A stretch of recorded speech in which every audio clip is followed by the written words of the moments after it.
Break ನಂತರ ಬೆಂಗಳೂರು ಫಸ್ಟ್ಗೆ ಸ್ವಾಗತ. ಮನಸ್ಸಿದ್ರೆ ಏನ್ ಬೇಕಾದರೂ ಸಾಧನೆ ಮಾಡಬಹುದು ಅನ್ನೋದಕ್ಕೆ ಇಲ್ಲೊಂದು ಉದಾಹರಣೆ ಇದೆ. ಯಾಕಂದ್ರೆ ಬೆಂಗಳೂರಿನ ವಿದ್ಯಾರ್ಥಿಯೊಬ್ಬ ಯಾವುದೇ ಕೋಚಿಂಗ್ ಇಲ್ಲದೆ ಅಮೆರಿಕದ ಕಾಲೇಜು ಪ್ರವೇಶ ಪರೀಕ್ಷೆ ಪಾಸ್ ಮಾಡಿದ್ದಾನೆ. ಈ ಮೂಲಕ ಈ ಟೆಸ್ಟ್ ಪಾಸ್ ಆದ ಕನ್ನಡಿಗ ಎಂಬ ಕೀರ್ತಿಗೆ ಪಾತ್ರನಾಗಿದ್ದಾನೆ.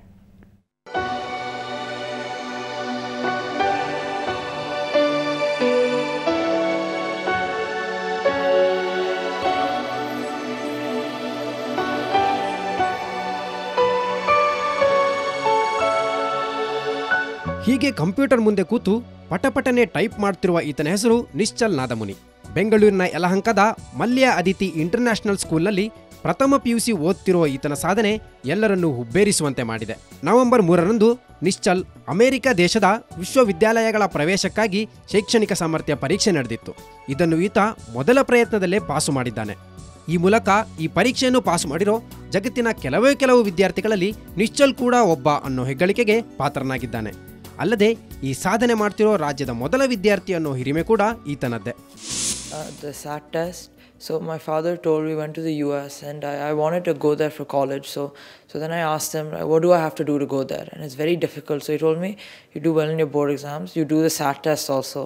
So from that time I wanted to do well in the SAT test. ಇನ್ನು ಈತ ಯಾವುದೇ ಕೋಚಿಂಗ್ ಇಲ್ಲದೆ ಮನೆಯಲ್ಲೇ ಇಂಟರ್ನೆಟ್ ಮೂಲಕ ಸ್ಯಾಟ್ ಪರೀಕ್ಷೆ ತಯಾರಿ ಮಾಡಿಕೊಂಡಿದ್ದಾನೆ. ಪರೀಕ್ಷೆಯಲ್ಲಿ ಕೇಳಿದ 2400 ಕ್ಲಿಷ್ಟಕರ ಪದಗಳನ್ನು ಬರೆದು 100% ಅಂಕ ತೆಗೆದುಕೊಂಡಿದ್ದಾನೆ. ಇಷ್ಟೇ ಅಲ್ಲದೆ ಈತ ಸ್ವಂತ ವೆಬ್ಸೈಟ್ ರಚಿಸಿ ಈ ಮೂಲಕ ಸರ್ಕಾರಿ ಶಾಲೆಗಳ ಮಕ್ಕಳಿಗೆ ಉಚಿತ ಇಂಗ್ಲಿಷ್ ಮತ್ತು ಗಣಿತ ಕಲಿಸುತ್ತಿದ್ದಾನೆ. ಮಗನ ಸಾಧನೆಗೆ ತಂದೆ ಶ್ರೀಕಾಂತ್ ನಾದಮುನಿ ಮತ್ತು ತಾಯಿ ಬೆನ್ನೆಲುಬಾಗಿ ನಿಂತಿದ್ದಾರೆ. 16 ಲಕ್ಷ ಸ್ಟೂಡೆಂಟ್ಸ್ ತಗೋತಾರೆ ಈ ಟೆಸ್ಟ್ನ.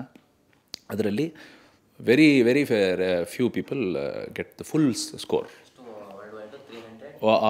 About 300 or so have achieved the full score. Very happy ಈ ಥರ ಚೆನ್ನಾಗಿ ಮಾಡಿದ್ದಾನೆ ಅಂತ. ಅವನು ತುಂಬ ಪ್ರಾಕ್ಟೀಸ್ ಮಾಡ್ದ, ತುಂಬ ಕಷ್ಟಪಟ್ಟಿದ್ದಾನೆ ಇದು ಮಾಡೋಕ್ಕೆ. So we are very happy that he has done well. ಒಟ್ಟಾರೆ ನಿಶ್ಚಲ್ ಸಾಧನೆಗೆ ಹ್ಯಾಟ್ಸ್ ಆಫ್ ಹೇಳಲೇಬೇಕು. ಈತ ಇಂತಹ ಇನ್ನಷ್ಟು ಸಾಧನೆ ಮಾಡಲಿ ಅನ್ನೋದು ನಮ್ಮೆಲ್ಲರ ಹಾರೈಕೆ. ಬೆಂಗಳೂರಿನಿಂದ ಕ್ಯಾಮರಾಮನ್ ಸತೀಶ್ ಜೊತೆ ಮಸೂದ್ ದೊಡ್ಡಬಾಗಿಲು, ಸುವರ್ಣ ನ್ಯೂಸ್. ಉದ್ಯಾನನಗರಿ ಬೆಂಗಳೂರಿನಲ್ಲಿ ದಕ್ಷಿಣ ಭಾರತದ ಅತಿ ದೊಡ್ಡ ಅಂತಾರಾಷ್ಟ್ರೀಯ 4ನೇ ಸಾವಯವ ವಾಣಿಜ್ಯ ಮೇಳ ಆರಂಭವಾಗಿದೆ. ಇಲ್ಲಿ ದೇಶದ ವಿದೇಶಗಳಿಂದೆಲ್ಲ ಮಳಿಗೆಗಳು ಆರಂಭವಾಗಿದೆ. ಸದ್ಯ ಮೇಳದಲ್ಲಿ 141 ಮಳಿಗೆಗಳಿವೆ. ತರಹೇವಾರಿ biscuit, chocolate, cake, live cooking, ಇನ್ನು ಆಲ್ಕೋಹಾಲ್ ಇಲ್ಲದ ವೈನ್, ರಮ್ ಸಹ ಸಿಗುತ್ತೆ.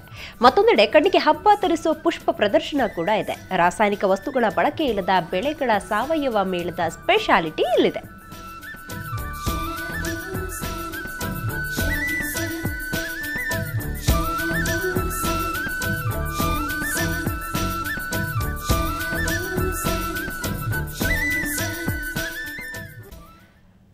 ಬಾಲಿವುಡ್ನಲ್ಲಿ ನಾಳೆ ಬಹು ನಿರೀಕ್ಷಿತ ತಲಾಶ್ ಚಿತ್ರ ನಾಳೆ ತೆರೆ ಕಾಣ್ತಾ ಇದೆ. ಅಂದಹಾಗೆ ಇದು